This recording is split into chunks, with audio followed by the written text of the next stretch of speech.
Gente, mais um vídeo aqui para o canal, tá bom? Estamos terminando aí mais uma semana. Hoje é sexta-feira. Quero postar aqui uma reflexão sobre liberdade, tá? E falar um pouco aí dessa liberdade individual e a liberdade no viver coletivo, ok? E aí, a gente começa aqui em Gênesis, onde Deus deixa claro, o escritor de Gênesis deixa claro que Deus concedeu uma autonomia para o homem, não é isso? Ali, se você observar o texto, pouca coisa ali é criada, a boa parte ali é reorganizado, né? Das coisas que Deus faz, ele está reorganizando. Inclusive, no sexto dia, quando ele cria o homem, ele não cria o homem do nada, ele cria o homem do pó da terra, de algo que já existe. E ali ele sopra, né? Nas narinas do homem, e o escritor de Gênesis ali transmite uma mensagem para nós, querendo dizer assim, olha, é o seguinte, nós temos uma partícula, vamos falar assim. A gente tem algo divino dentro de nós. Nós temos uma parte divina, né, que faz parte da nossa vida. E aí está a nossa liberdade, que Deus nos concede.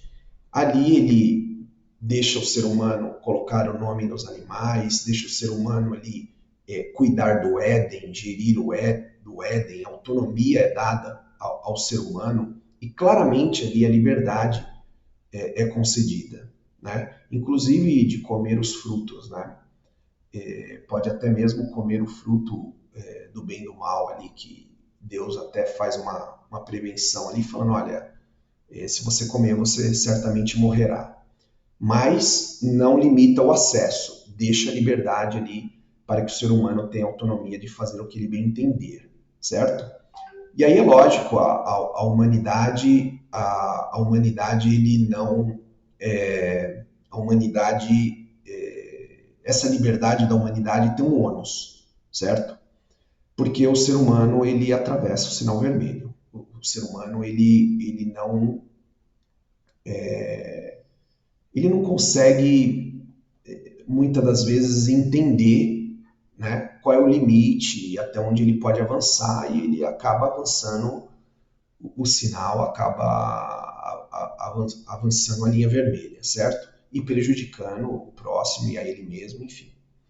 E aí, no decorrer da história da humanidade, vivendo em sociedade, as nações, as sociedades, de uma forma geral, vão tentar criar leis, criar parâmetros, criar princípios, criar punições para podar esse lado ruim, né, da liberdade do ser humano, certo?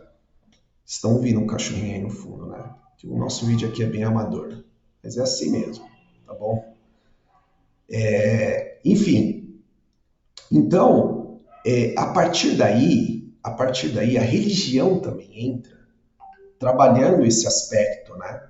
Esse aspecto da liberdade do ser humano, sempre questionando, sempre colocando regras para ele, sempre colocando limitações. A religião judaica, por exemplo, ela chega no extremo nesse aspecto, né? A gente vê lá na época de Jesus que existiam várias leis lá que eles haviam criados, algumas delas desnecessárias. E em cima disso, Jesus vem pregando o evangelho e desconstruindo, né, essa questão, e sempre apontando para nós, para a essência, para a gente olhar para a essência. Então, quando vai falar de mandamentos com Jesus, Jesus não vai ficar enumerando 500 e poucos mandamentos. Por quê? Porque ele está muito preocupado, muito mais preocupado com a essência do que com o rito, né?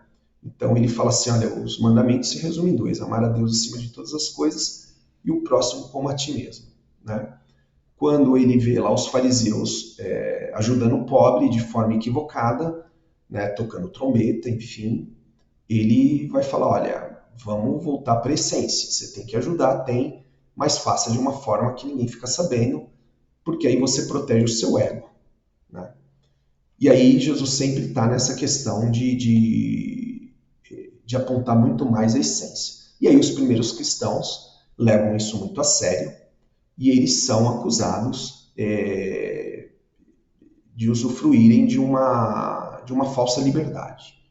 E aí você vê isso claramente nos escritos de Paulo, Paulo defendendo essa liberdade do evangelho e falando que não, que a liberdade que Cristo nos libertou, ela não está assim bagunçada como muitos estão acusando.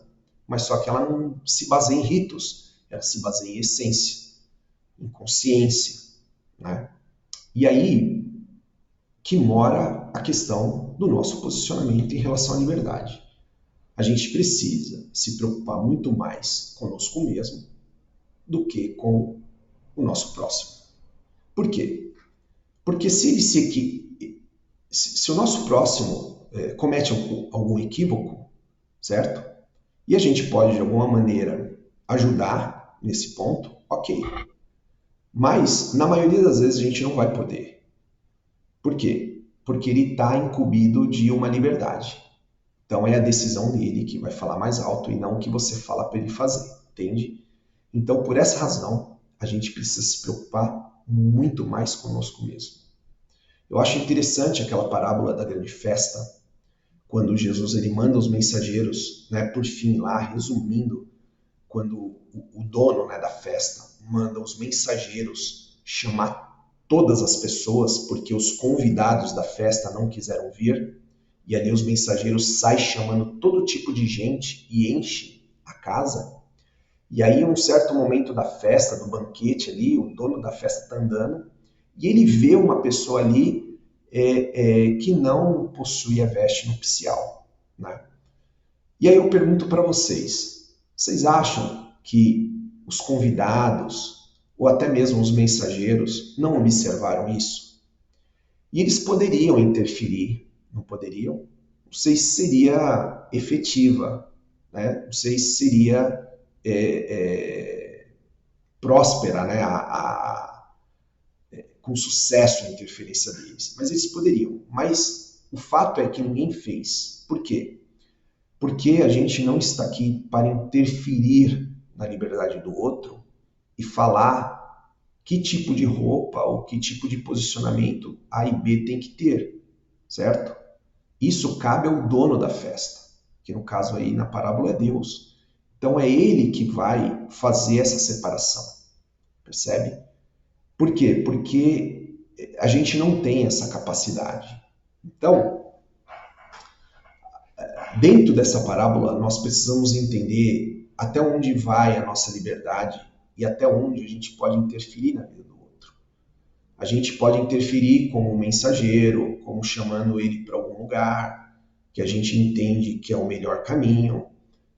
A gente pode até mesmo indicar, né, o tipo de veste, simbolicamente falando aqui, que ele deve usar nessa festa, enfim. Mas falar para ele não entrar na festa, falar que ele tem que sair da festa, falar que ele não tem direito, né, de participar daquela festa, isso não é dever nosso. Isso não cabe a nós, né? Isso cabe a Deus, ok? Então, o que a igreja, instituição falando, ela tem que se posicionar, né? Ela tem que dar liberdade para os seus membros, para eles agirem da forma que bem entender. Que na prática isso já acontece. Cada um dentro da igreja age, igreja e instituição falam, age da forma que quer.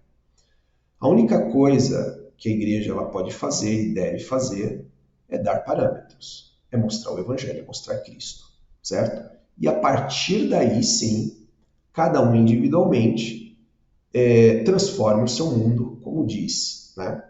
Transforma o seu próprio mundo. Porque é isso que nos cabe, entende? Então a gente tem que parar com o julgamento, como o próprio evangelho diz, a gente não pode ficar julgando o outro. A gente não pode querer ficar limitando a escolha do outro, né? E posicionamentos do outro venha a ter, ok? Então, a gente só pode simplesmente apontar um caminho, apontar o local da festa. Daí em diante, é responsabilidade individual de cada um, certo? Daquilo que se deve fazer ou não fazer, beleza?